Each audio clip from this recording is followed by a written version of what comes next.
Go out to Iowa now to Donald J. Trump Jr. He's the son of Donald J. Trump, who's running for the Republican nomination for the presidency. Don, thank you very much. You're actually out there today. You're going to be at the Veterans event tonight. I will be. Yes. Let me ask you. This is very important because this is where in Breitbart, on the page of Breitbart, our comment section is now the fourth biggest in the world. I think we had 6 million comments last month. The show's on fire, but people are working through this issue between your dad and Ted Cruz and maybe Ben Carson. And one of the things that concerns them is that the moral character and the leadership. As a young man, can you walk us through how your character was formed by your father? 100%. Listen, my father's a hard-working guy. He's always stressed that. I mean, I guess unlike a lot of the peers that you've seen, they grew up in similar circumstances to us. If you look at my brother, my sister especially, I mean myself, and what could have happened to us in a place like New York City, being of wealth and of means, I think we're one of the few people in those circumstances who really understand how fortunate we are, who didn't take that for granted. We started working at very young ages, and obviously in this day and age, if you're the son of a rich guy, it's even hard to have an opinion in this country because you could be Albert Einstein and they're going to discredit that. But he made sure that we were just well educated, that we respected people, that we saw the other side of the world. I mean, if you talk about Iowa, I mean, I have friends in Iowa. I'm a big outdoorsman, so I go hunting there. I sleep on my friend's couch if I have to, and I have no problem doing that. So, considering I think where we came from, he did a great job making sure that we stayed grounded, we understood what it is that we had, that we recognized that respect all people, and I don't think you could say the same about a lot of people who grew up in similar circumstances. What As a man, what is the thing that you think drives your dad the most? Well, listen, he's just a passionate guy. I think in this case, as it relates to politics, it used to be business, right? It was about the deal. I mean, that was not only his job, but it was his passion. It was his vocation. It was what he wanted to do, which is why he's so good at anything that he does. It's because he commits fully to it. As it relates to politics, I see just the level of commitment he's put into it. And I was wondering, listen, a guy who's done what you've done, you can do whatever you want. You could be playing golf every day if that's what it is that you wanted to do. And I mean, when you look at running for the presidency, it's a pretty brutal process, right? It's not easy. And I was like, well, is he going to do that? And I mean, he's out there on the road day in and day out doing 3-4 events a day, speaking for hours at a time. I mean, he doesn't stop. And what it is he's seen what's going on with this country. These career politicians who, whether they try to portray themselves as outsiders or not, they've made their living as politicians for the last 25 years. That was always sort of ironic to me.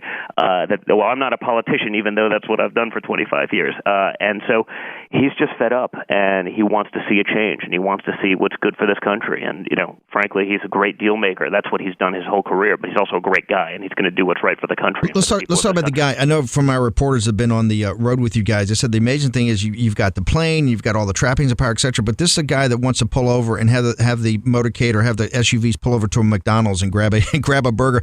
It's actually very. I'm not saying working class, but it's very regular. It's very regular guy. Can you tell us about that? Because it doesn't seem like a facade. Guys have said, "Hey, no, you don't understand. The SUVs will pull over, and he'll be buying hamburgers for guys in the McDonald's and enjoying." And by the way, he's familiar with the menu. It's not like it's the first time. Oh yeah, no. It's not like a publicity stunt. This is not something he does once in a while. You know what I mean?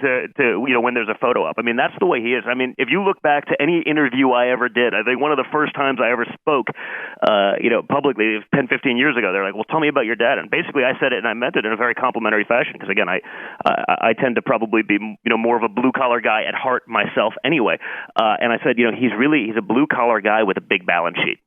He's a blue-collar guy that just happens to be passionate about something where he could make a lot of money, but his ideal night isn't, going to some black tie nonsense. It's watching a ball game, no one knows more about sports than him, watching his ball game, eating a slice of pizza or having a hamburger. I mean, that's the way he eats. I mean, that's the one thing I wish I could change about him would be his diet, because I want him to eat more healthy. But I mean, that's what he is, and it's not an act, it's not a show. I mean, I think you could probably ask anyone on his detail that's been around him for any long period of time. It's what he really is. Let me ask you about you. I know I've got a bunch of buddies that know you very well down in Texas as friends. And what shocks me is your dad's kind of like me. An outdoorsman means that you're on you're making the turn at 9 into 10 and getting a Coke and a pack of nabs, right? You're that's a golf course as outdoorsman, but you're actually quite an outdoorsman.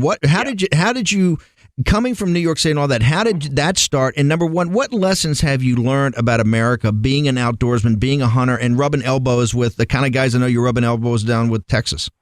Well, listen, listen, you get to experience a whole different side. I think it really started. My grandfather was a blue collar guy from what was then communist Czechoslovakia. He saw a lot of the lifestyle potential that we had in New York that we discussed earlier about, and said, "Hey, that's great, but there's benefits to that, but there's also pitfalls. And what I want you to do is experience the other side of that." And so I spent, at my father's also encouragement, 6 to 8 weeks in what was then communist Czechoslovakia every summer from the age of 5, and so I got to just experience, really another side of the world, right? I mean, it was a very different experience, and the notion of it was like, there's the woods, go play, I'll see you at dark. And, so I got into it, and along the ways, I've just, sort of became passionate about the outdoors and everything, and, I've gotten to see America that way. I mean, I've driven cross country by myself solo 3 times, so, I've pretty much covered just about every state in a car, not just, popping in through the airport. I've been fortunate enough to meet friends all across the country, and which is why, it's been so fascinating to be a part of this process, because it's, seeing that and really understanding the rest of America, not just sort of in the vacuum that is New York. And, again, my father thinks very much that way as well. And, if you look at his career and you look at the executives that he has in many positions, I mean, some of these guys started off as, they were elevator men or they were drivers, but he saw something in them and he gave them an opportunity that no one else would have ever given them. They weren't, the Harvard, Wharton, MBAs. They weren't these kind of guys, but he said, hey, listen, there's a street smarts to this guy. There's an attitude. This guy just gets it done. And, these are high-level executives in this company that have been here for 25 years that got opportunities because he saw something in them that no one else would have ever seen and gave them that chance. And that's what he's all about. What is this connection he's got with veterans? Because I can smell a phony. But by the way, whether you love Donald Trump, whether you hate Donald Trump, whether you think Donald Trump's a man on the white horse is going to be dangerous, or whether you're a devoted supporter, there is definitely, when you go around, you can see it in our reporting, and you even talk in the opposition camps, there's a real connection with Donald Trump and the veterans. What is that about, and what drove it? Well, listen, and again, when we talk about tonight and everyone was like, oh, he's just doing that tonight. No, he's been saying this since debate number 1. I mean, I think you'll agree with that, correct? Oh, yeah. This is not a new topic for him. This is something, he sees these guys. I mean, a lot of it came, from the Iraq War. A lot of it came from, Trace Adkins when he was on The Apprentice, and he brought a bunch of those guys into some of these events. And my father seeing them, and guys lost both their arms, both legs, and and he was disgusted at the way they've been treated. And he's been saying it for a long time. It has nothing to do with politics. He was saying this before he was a politician. These are great men and women that have sacrificed a lot for our country, and they're being, we don't take care of them. We don't educate their kids. We don't do anything for them. Meanwhile, anyone else who wants to come into the country, we want to give everyone else free health care. We can't, we want to give them free education. So we want to do this, but we can't take care of our own people who sacrifice so much for our country. And it disgusts him.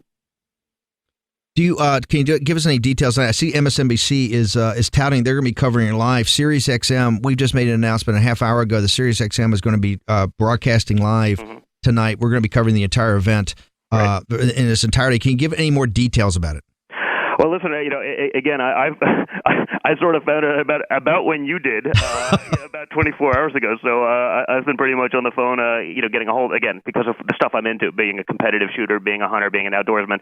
I have a lot of friends in that community as well. The two oftentimes go really hand in hand. So, I've been on the horn trying to help, get this thing going, and we're just going to put together a great event. We're going to try to get a website going right now so that other people can make donations along the way, and and it's just going to be an incredible thing, and we're going to. What about Ted Cruz's super PAC put out? I think it was $1.5 million or $2 million. Carly Fiorina's coming at $2 million. They'll give to the veterans. So your father takes them on one-on-one. I know you guys are. I know you guys are highly competitive. Yeah, don't worry. I think we'll do a lot better than they will. Certainly. You think tonight the raise is going to be above $1.5 million? I wouldn't bet otherwise. Yes. Will there be any interest though in taking on all contenders if they're ready to throw down some serious dollars? Hey, listen, I think if there's one thing you've seen with my father is I wouldn't count anything out. He's unpredictable, unlike our politicians who forecast every move and everyone can plan ahead. And all of our enemies and quote unquote allies, they know exactly what we're going to do. I think they'll always be surprised with a decision that my father makes. He's never gonna forecast that, and he'll do whatever it is needs to do to win for this country. Let me ask you, last thing before you go, were you disappointed? I know your dad has spent a lot of time going to Fox. I know he's friends with some of the senior executives, and Rupert Murdoch and Roger Ailes and the great Roger Ailes. Are you guys a little disappointed about? Let's put the Megyn Kelly thing aside. Yeah. I'm talking about by the way, I'm glad you said that because it has nothing to do with Megyn Kelly. You and I both know that. It's a little bit ridiculous when a press release of that nature that's that inflammatory and that childish. That doesn't come from a low-level guy in the marketing department. Those guys don't have that kind of power. Do you think that's appropriate Do you think that's appropriate to send that to someone who may be the commander in chief when you use our ancient enemies in Persia and Iran and Russia, that you use that to mock and ridicule them and mock their followers? Do you believe that's appropriate behavior from an institution the size, prestige of Fox?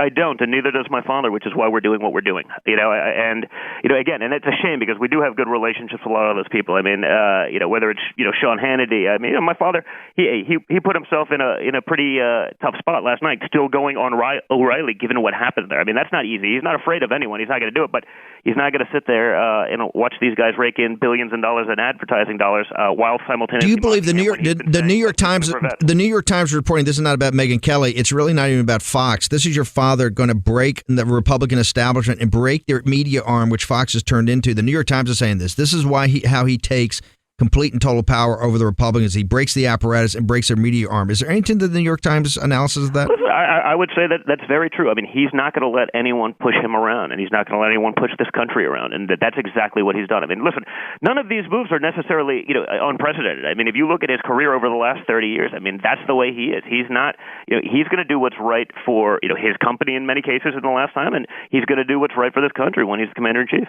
Donald J. Trump Jr. is the son of Donald J. Trump, who's running for the Republican nomination for the presidency. He joins us live from Iowa. Sir, thank you very much for joining us on Breitbart News Daily. It was my pleasure.